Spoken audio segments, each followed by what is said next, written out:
ಸುರಂಗ ಮಾರ್ಗದಲ್ಲಿ ಭೂಕುಸಿತವಾಗಿ 7 ಕಾರ್ಮಿಕರು ದುರ್ಮರಣವನ್ನು ಅಪ್ಪಿದ್ದಾರೆ. ಸುರಂಗದ ಪ್ರವೇಶ ದ್ವಾರದ ಬ್ಲಾಕ್ ಆಗೋಗಿದೆ.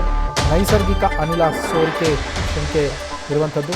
7 ಕಾರ್ಮಿಕರು ಸಾವನ್ನು ಅಪ್ಪಿದ್ದಾರೆ. ಸುರಂಗದ ಒಳಗೆ ಸಿಲುಕಿರುವಂತಹ ಇನ್ನೂ 27 ಕಾರ್ಮಿಕರ ರಕ್ಷಣಾ ಕಾರ್ಯ ನಡೀತಾ ಇದೆ. NDRF ಸಿಬ್ಬಂದಿಯಲ್ಲಿ ರಕ್ಷಣಾ ಕಾರ್ಯವನ್ನು ಮುಂದುವರಿಸ್ತಾ ಇದೆ. ಸಿಕ್ಕಿಂನ ನಾಮ್ಚಿ ಜಿಲ್ಲೆಯ ಸಮರ್ಡುಂಗ್ನಲ್ಲಿ ಈ ಒಂದು ಘಟನೆ ನಡೆದಿರುವಂಥದ್ದು. ನಾಮ್ಚಿ ಜಿಲ್ಲೆ, ಸಿಕ್ಕಿಂ ರಾಜ್ಯ, ಸಮರ್ಡುಂಗ್ ಅನ್ನುವ ಪ್ರದೇಶದಲ್ಲಿ ಈ ಘಟನೆ ನಡೆದಿದೆ. ನಿರ್ಮಾಣ ಹಂತದ ಸುರಂಗದ ಪ್ರವೇಶ ದ್ವಾರದಲ್ಲಿ ಭೂಕುಸಿತ ಆಗಿರುವಂಥದ್ದು. ಇತ್ತೀಚೆಗಷ್ಟೇ ಕೇರಳದ ವಯನಾಡ್ನಲ್ಲಿ ಇಂಥದ್ದೇ ಒಂದು ಟನಲ್ ದುರಂತ ಸಂಭವಿಸಿತ್ತು. ಅಲ್ಲಿ ಮಳೆಯ ಕಾರಣ ಭೂಕುಸಿತ ಆಗಿತ್ತು. ಇಲ್ಲಿ ಸುರಂಗ ಮಾರ್ಗದಲ್ಲಿ ಭೂಕುಸಿತ ಇಲ್ಲೂ ಕೂಡ ಆಗಿದೆ. 7 ಕಾರ್ಮಿಕರು ದುರ್ಮರಣವನ್ನು ಅಪ್ಪಿದ್ದಾರೆ. ಸುರಂಗ ಪ್ರವೇಶ ದ್ವಾರ ಏನಿದೆ ಅದು ಬ್ಲಾಕ್ ಆಗಿದೆ. ನೈಸರ್ಗಿಕ ಅನಿಲ ಅಲ್ಲಿ ಸೋರಿಕೆ ಆಗ್ತಾ ಇದೆ ಅಂಥೇಳಿ ಮಾಹಿತಿ ಇರುವಂಥದ್ದು.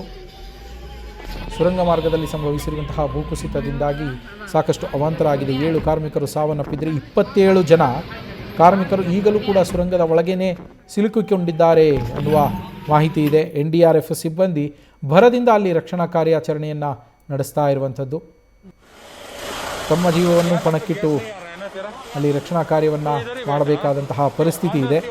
ಸಿಕ್ಕಿಂನ ನಾಮ್ಚಿ ಜಿಲ್ಲೆ ಸಮರ್ಡುಂಗ್ನಲ್ಲಿ ಈ ಒಂದು ದುರ್ಘಟನೆ ನಡೆದಿರುವಂಥದ್ದು. ಸಿಕ್ಕಿಂನ ನಾಮ್ಚಿ ಜಿಲ್ಲೆಯ ಸಮರ್ಡುಂಗ್ನಲ್ಲಿ ಒಂದು ಘಟನೆ ನಡೆದಿದೆ. 7 ಕಾರ್ಮಿಕರು ಭೂಕುಸಿತದಿಂದಾಗಿ ಸಾವನ್ನಪ್ಪಿದ್ರೆ 27 ಮಂದಿ ಇನ್ನೂ ಅದೇ ಸುರಂಗದಲ್ಲಿ ಸಿಲುಕಿದ್ದಾರೆ ಅನ್ನುವ ಮಾಹಿತಿ ಇರುವಂಥದ್ದು. NDRFನಿಂದ ರಕ್ಷಣಾ ಕಾರ್ಯಾಚರಣೆ ಮುಂದುವರಿತಾ ಇದೆ. ಮತ್ತೊಂದೆಡೆ ಭೂಕುಸಿತದಿಂದಾಗಿ ಅಲ್ಲಿ ನೈಸರ್ಗಿಕ ಅನಿಲ ಸೋರಿಕೆ ಆಗ್ತಾ ಇದೆ ಅನ್ನುವ ಮಾಹಿತಿ ಈಗ ಸಿಗ್ತಾ ಇದೆ.